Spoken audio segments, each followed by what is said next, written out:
Most people know Eazy-E as the Compton street rapper who helped launch N.W.A. But here's the part of his story that almost nobody talks about. Eazy-E wasn't just a rapper, he was the architect. Before Ice Cube ever wrote a verse for N.W.A., and before Dr. Dre became a superstar producer, Eric Wright was the one with the money, the plan, and the leverage.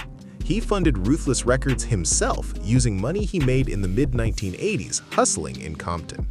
No label believed in the sound. Eazy did. That gave him control, real control, in an era when artists almost never had it. Here's the part that shocks people. Eazy-E reportedly owned the majority of Ruthless Records. Not Dre, not Cube. Him. That meant even when other members were becoming famous, Eazy was quietly collecting ownership, publishing, and distribution money behind the scenes. That's a big reason tensions exploded inside N.W.A.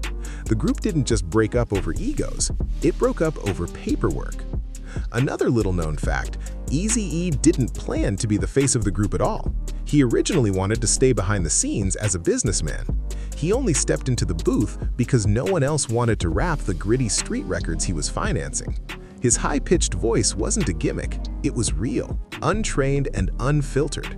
That raw sound became one of the most recognizable voices in hip-hop history by accident. Now here's where the story turns dark and mysterious. In February 1995, Eazy-E was admitted to the hospital with what was first believed to be asthma.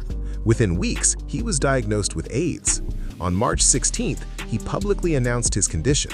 Just 10 days later, on March 26th, he was dead. The speed of that decline stunned doctors, fans, and the entire industry. To this day, there is still confusion and speculation around how advanced the illness already was before he was hospitalized. What is confirmed is this: once Eazy realized he was dying, he moved fast. He reconciled with Ice Cube and Dr. Dre, people he had been in bitter conflict with for years. Phone calls were made, apologies were exchanged, a final message was written.